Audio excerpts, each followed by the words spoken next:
So here we have the BMW 318i on a 68 plate. I'm going to start off firstly by showing you around the outside of the car, and then we'll hop in and run through some controls on the inside.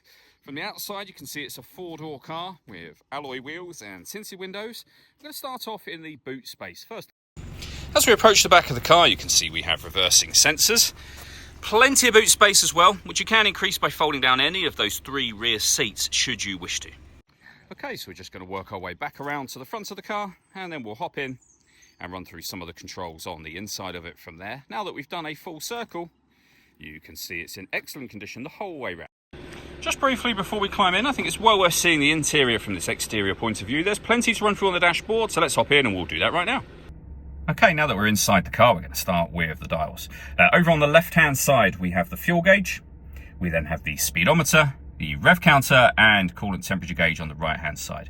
In the center, you can see the total miles for the car. They are 51,350. You can change the information displayed above that by pressing a button on the end of the indicator stalk for various bits of trip computer and fuel economy information. If we back out to the steering wheel next, over on the left-hand side, we have cruise control and speed limiter.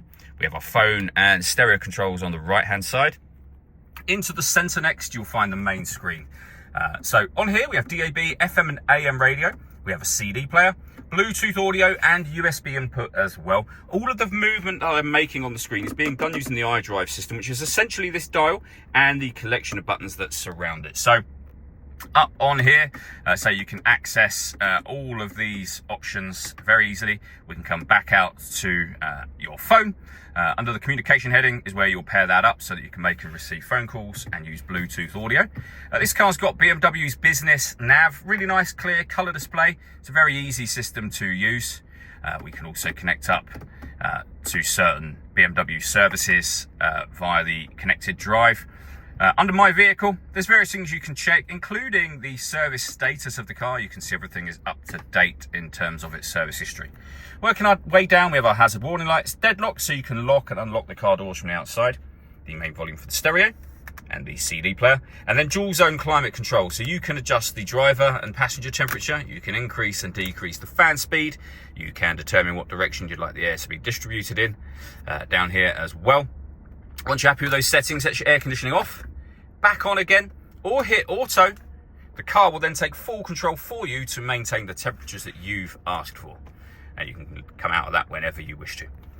Below that, we have two cup holders, a 12-volt charging socket, the gear lever for the fully automatic gearbox. You can turn off your traction control from here.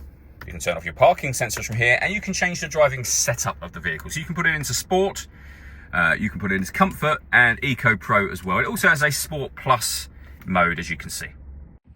All that leaves me to say is thank you for taking the time to watch this video. If you'd like to come and see the car for yourself and have a test drive, please feel free to give us a call here at Surrey Specialist Cars. We'd love to hear from you soon.